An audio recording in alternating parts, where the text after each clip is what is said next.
They didn't. They didn't.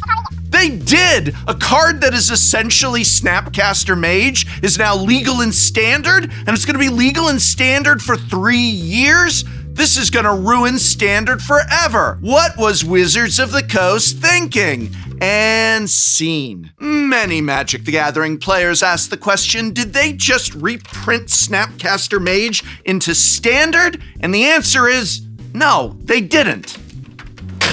But they did print something very close, and that has a lot of people worried, especially with the fact that cards now stay in Standard for 3 full years. So just what card has gotten Magic players in a tizzy this time? Songcrafter Mage is a 3/2 human bard with flash for 1 of each Temur mana. When it enters play, it gives an instant or sorcery in your yard Harmonize, where its Harmonize cost is equal to its mana cost. For those of you who haven't yet encountered the Harmonize mechanic, oh boy, are you in for a treat. Harmonize has the same text as Flashback, except that you can tap a creature you control to help pay for the cost. When you do, you reduce the Harmonize cost by the creature's power. In Tarir Dragonstorm, every spell with Harmonize is a sorcery, which implies something about the strength of this mechanic. Allowing people to cast harmonized spells at instant speed likely proved too powerful in playtesting. Given that context, Songcrafter Mage having Flash seems like a really big deal.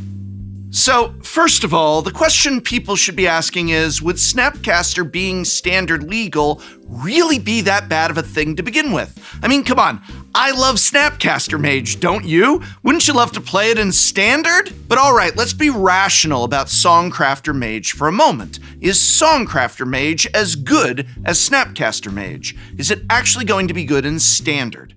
Let's compare them side by side. Songcrafter Mage costs 1 more mana than Snappy, but also brings with it 1 more power and toughness. In exchange for costing more mana, you get to reduce the cost of the spell you cast by tapping a creature to help pay for the harmonized spell. And what's more, the creature you tap can be Songcrafter Mage itself. What this means then is that Songcrafter Mage is better than Snapcaster Mage for flashing back big spells with high generic mana requirements, and worse than Snapcaster Mage for flashing back cheap cantrips and heavily pipped spells. It's better than Snapcaster for attacking and blocking, but the main utility of Snapcaster Mage was always its mana efficiency, so the added power and toughness doesn't necessarily make up for the extra mana in Songcrafter Mage. What all this means is that Snapcaster Mage is still the much better card in older formats, where the spells are already pretty cheap, while Songcrafter Mage is a great card in a smaller format like Standard, where bigger spells have a chance to shine. There are a number of good cards to flash back with Songcrafter Mage in Standard. From Stock Up, the sleeper hit from Aether Drift, to This Town Ain't Big Enough, which bounces something of your opponent's and then picks your Songcrafter Mage back up for value. I know I just said it's better to harmonize with more expensive spells, but Songcrafter Mage is still good when it's targeting cheap interaction, such as Torch the Tower and Burst Lightning. And keep in mind that you can tap Songcrafter Mage to reduce the kicker cost on Burst Lightning. Actually, being able to reduce kicker costs is a pretty significant upside. Spree spells like 3 Steps Ahead and Phantom Interference are phenomenal spells to flash back with Songcrafter Mage. 3 Steps Ahead can copy the Mage to cast another spell from the yard, while Phantom Interference plus Songcrafter Mage puts 5 power into play on top of quenching a spell. You can also do fancy tricks, such as flashing in Songcrafter Mage mid-combat, targeting a spell you want to cast, then blocking an attacking creature before tapping the Songcrafter Mage to harmonize. That all being said, it's not all upside with Songcrafter Mage. First of all, if you target a spell that requires you to tap Songcrafter Mage in order to cast it, your opponents can remove your Mage in response to the target, before the ability has resolved. This would leave you without the ability to cast the spell you targeted. On top of all that, and perhaps most important of all, Songcrafter Mage costs red and blue and green. That is a highly restrictive mana cost that will severely limit the kinds of decks that can run this card. The mana in Standard is not great for 3-color decks, especially not control-oriented 3-color decks.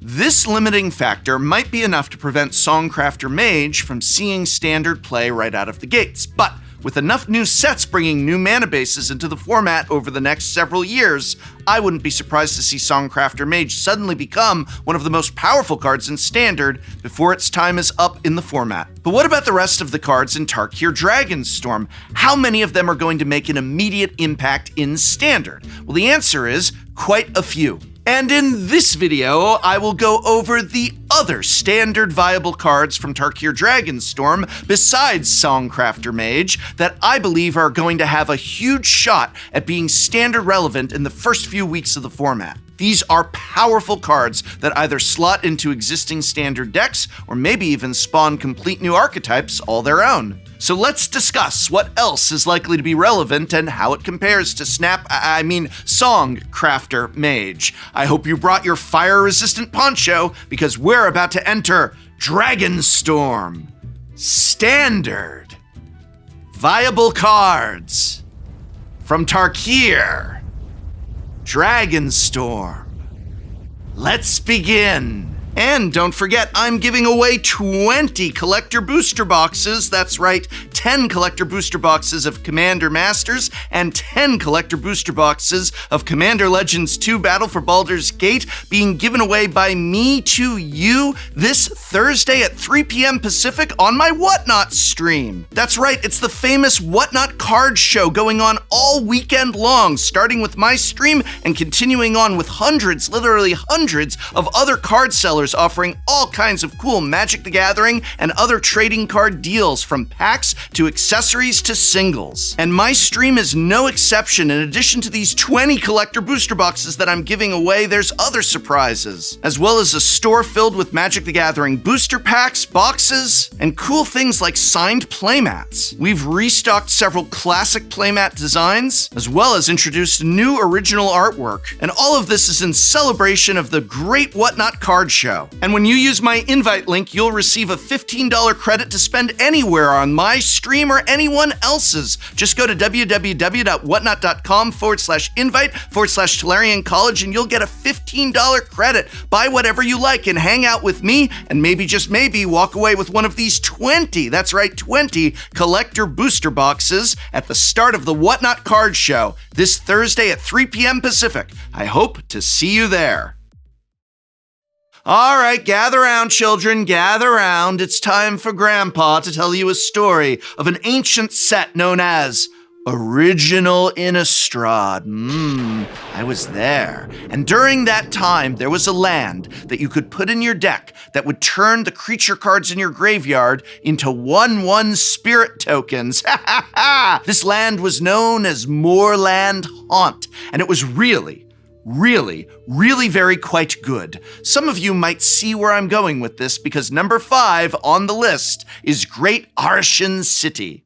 Great Arashin City is a mono-black producing land that enters untapped if you control either a forest or a plains. In other words, a basic land type of the other 2 colors in Abzan besides black. Great Arashin City has a token generating ability that's templated incredibly similarly to one-time standard all-star Moorland Haunt. Pay 2 mana, exile a creature card from your graveyard, and tap Great Arashin City to create a 1/1 spirit creature token. So right off the bat, the token you create with the city does not have flying. That's certainly worse than Moorland Haunt. It also could sometimes enter tapped if you don't have a forest or a plains in play. That's real, and it's annoying. But on the flip side, unlike Moorland Haunt, this is a land that produces colored mana. And also, unlike Moorland Haunt, this is a land that is, gonna be standard legal, which makes it a million times better than Moorland Haunt, which isn't standard legal at all. I mean, just try and show up to a standard tournament with Moorland Haunt in your deck. You're gonna get in trouble. You're not allowed to run Moorland Haunt in standard. It's not standard legal.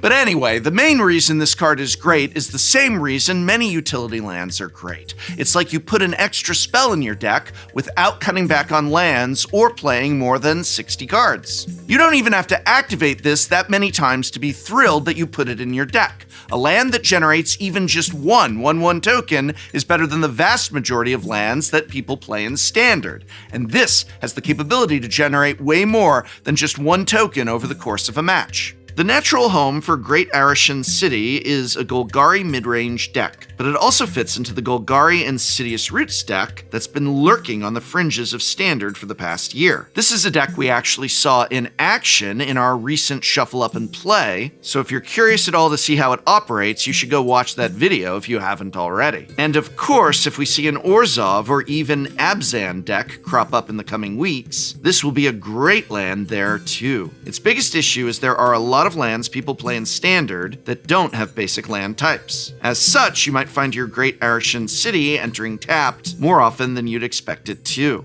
If you've played any constructed Magic since the release of Wilds of Eldraine, you're probably aware of a certain phenomenon that's become commonplace lately. High mana value spells with artificially reduced mana costs that trigger up the beanstalk. Well, number 4 on our list continues along that same time-honored tradition. That's right, number 4 on our list is Raksasa's Bargain. Raksasa's Bargain is an instant that costs 1 of each Sultai mana, but any or all of those particular mana can instead be paid by spending 2 generic mana instead. Practically, this means the spell has a mana value of 6, even when you do pay Sultai mana to cast it. So that actually means you can now pay 3 mana to trigger Up the Beanstalk. But what does Raksasa's Bargain actually do? Well, look at the top 4 cards of your library and put 2 in your hand and the rest in your graveyard. Whoa, wait a minute, I'm getting deja vu here. Isn't this card really similar to a card that nearly everyone missed in Aether Drift that turned out to be busted? Yeah, I'm talking about Stock Up again. People are calling Stock Up Dig Through Time 2.0 because drawing 2 cards from the top 5 of your deck is such a powerful combination of card advantage and card selection. Raksasa's Bargain looks at 1 fewer card, but it does so at instant speed, and the cards you don't take fill the graveyard. And oh, by the way, it triggers Up the Beanstalk. Granted, costing Sultai mana is a real concern for the card's playability, but at least it offers a natural buyout if you are missing one of the colored mana sources required to cast this cheaply. At 4 mana, that is 2 generic and some combination of 2 Sultai mana, Raksasa's Bargain is a totally acceptable rate for a card draw spell of its caliber, especially if Up the Beanstalk is in play. But ideally, you're going to want to play this in a deck that can easily and reliably cast it for just 3 mana. Perhaps this card finds its way into Domain, for instance. Or maybe we see that Golgari Beans deck that top-aided Pro Tour Aether Drift add a little blue to its repertoire to cast Raksasa's Bargain. If you're able to cast this cheaply, especially if you're able to do so while triggering Up the Beanstalk, then this card is better than Stock Up, which itself is one of the best raw card advantage spells that Wizards of the Coast has ever printed into Standard. So if you slept on Stock Up, be sure to wake up for the bargain that is Raksasa's Bargain. Next up is a little guy who never hits anyone without his friend. Stadium Headliner, a 1-mana Red Goblin Warrior with Mobilize 1. You can also pay 1 and a red to sacrifice it to deal damage to target creature equal to the number of creatures you control. Stadium Headliner is a really powerful 1-drop for aggressive red decks. Its biggest issue? The aggressive red decks that currently exist don't really have room for it. The premier red deck wins deck in Standard is built around the Mice from Bloomburrow. Small and fierce as Stadium Headliner is, it's still a goblin, not a mouse. But that doesn't mean it won't see Standard play. First of all, there are so many good red aggressive creatures in Standard right now that Wizards of the Coast could ban the entire mouse shell from the format, and mono red would probably still be a tier 1 deck. This means that for all the potency of red mice, they may not be the only red aggressive game in town once Tarir Dragonstorm releases. Stadium Headliner attacks for 2, doubles as a removal spell, and has a useful creature type if we ever get away from the critter metagame that we currently find ourselves in thanks to Bloomburrow. I mean, Lorwyn isn't too far off, for instance, and the goblins are an iconic creature type from that iconic set. The tokens that Stadium Headliner creates can be sacrificed post-combat that to something like Eaten Alive or Disturbing Mirth. If you draw a Stadium Headliner in the late game when you already have a wide board, you can immediately sacrifice it to deal damage to a creature. With a War Leader's Call in play, Stadium Headliner and its friend attack for a whopping 4 damage, plus the token friend pings your opponent when it enters play. On top of that, the 2 creatures attacking also reduces Witchstalker Frenzy by 2 mana. And again, if you want to see a deck using Stadium Headliner, watch our match of Martin Yuza versus Paul Cheon and check out what these high-level players brewed up. Now, it's possible that Stadium Headliner is in a Songcrafter Mage situation, where it's a powerful card that just can't find a home immediately in Standard. But it's strong enough and it's flexible enough that I believe some red aggro player out there will know exactly what to do with it. So what exactly are the top 2 best new cards for Standard from Tarkir? Well, I have a suspicion that number 2 on this list will be an underrated one, but nonetheless, I still feel it is one of the strongest new cards from the set. That card is...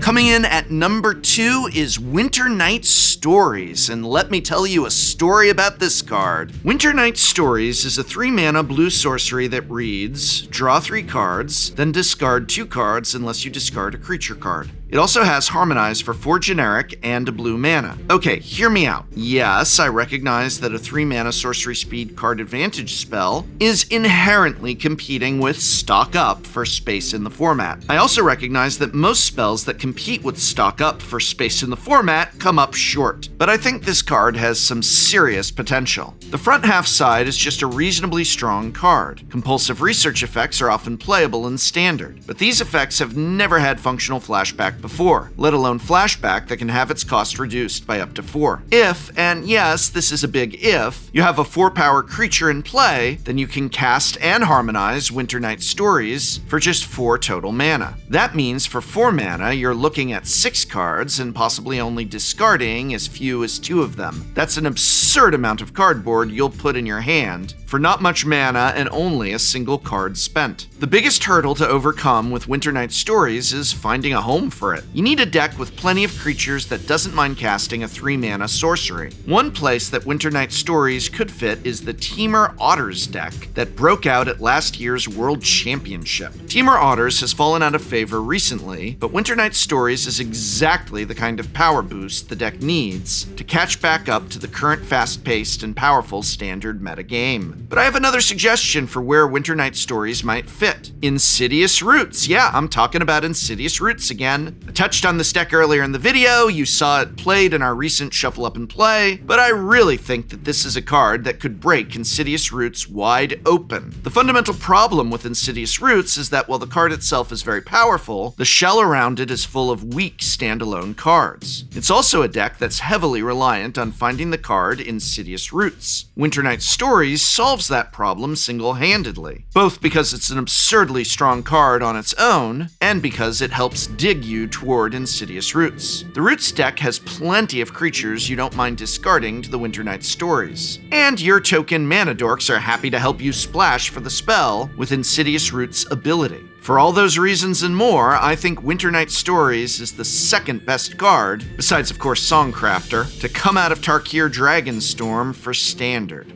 So what is the number 1 best new card from Tarir Dragonstorm? Well, it's Songcrafter Mage. No, it's not. We talked about that at the beginning. It's something else, something even more powerful, and something that I think is going to have an immediate impact. That card is...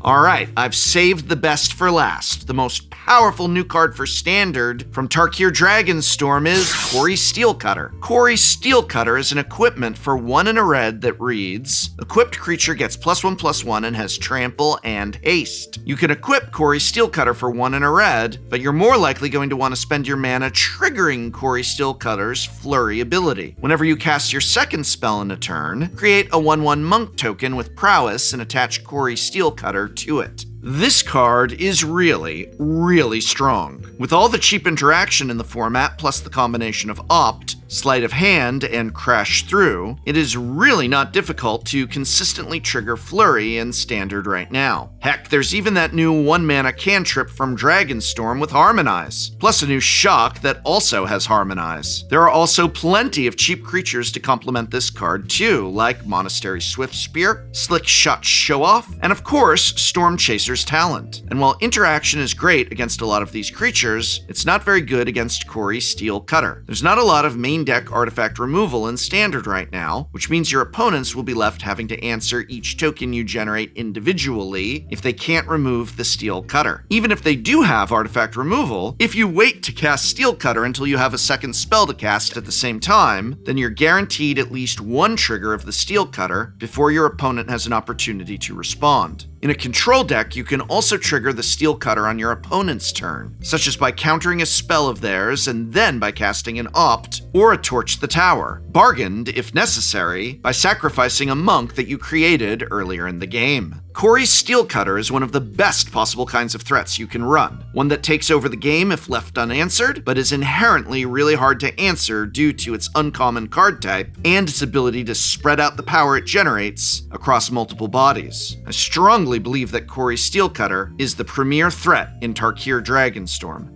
But of course, now I want to hear from you. Which cards from Tarir Dragonstorm do you think will ruin Standard forever? Or just be really relevant, awesome cards that you want to play with? Let me know in the comments below. And be sure to check out the latest Shuffle Up and Play featuring Standard decks built with Tarir Dragonstorm cards. We've got Martin Yuza versus Paul Cheon versus Nicole Tipple. And so you're going to see some real pro play with this exciting new Standard meta. And remember, I'm giving away 20 collector booster boxes this Thursday at 3 p.m. Pacific on my Whatnot stream. You get a $15 credit to spend on anything you like when you create an account at www.whatnot.com/invite/Tolarian College. And maybe, just maybe, you'll walk away with one of these collector booster boxes. Oh, they're so heavy. Look at all of this value. You might get one of these just for hanging out with me, and we've got other cool things in the stream as well. The Whatnot Card Show is going on all weekend with hundreds of sellers, and I'm no exception. My shop will be loaded with awesome Magic the Gathering items, including these signed playmats with revisited designs, as well as some brand new ones for you to pick up if you want. Everyone gets $15 to spend however they want, wherever they want when they create a new account, and maybe, just maybe, you'll also walk away with one of these 20 collector booster boxes that I'm giving away in my stream to celebrate Whatnot's Card Show. Check it out this Thursday at 3 p.m. Pacific. I hope to see you there.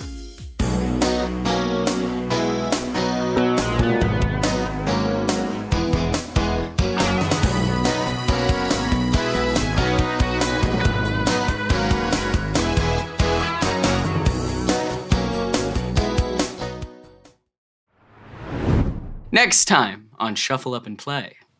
What's up? It's Shuffle Up and Play. Today, Allie Beardsley, Jesse Robkin, and Spice 8 Rack, but we have a deck for it designed to delight and terrify. I'm beside myself with terror. This is your commander. You son of a bitch. Add a counter here. Don't read into the fact that I'm using a d20 to keep track of the counters. Tap 5 for throwing stuff. No! So- Wait, how is that gonna work in this? Oh, Hatsune Miku. She made Magic the Gathering. Through the magic of editing, I will determine what I'm keeping. And watch this. And then we're just gonna say, I don't give a Urza. We leave that in. Please keep that in.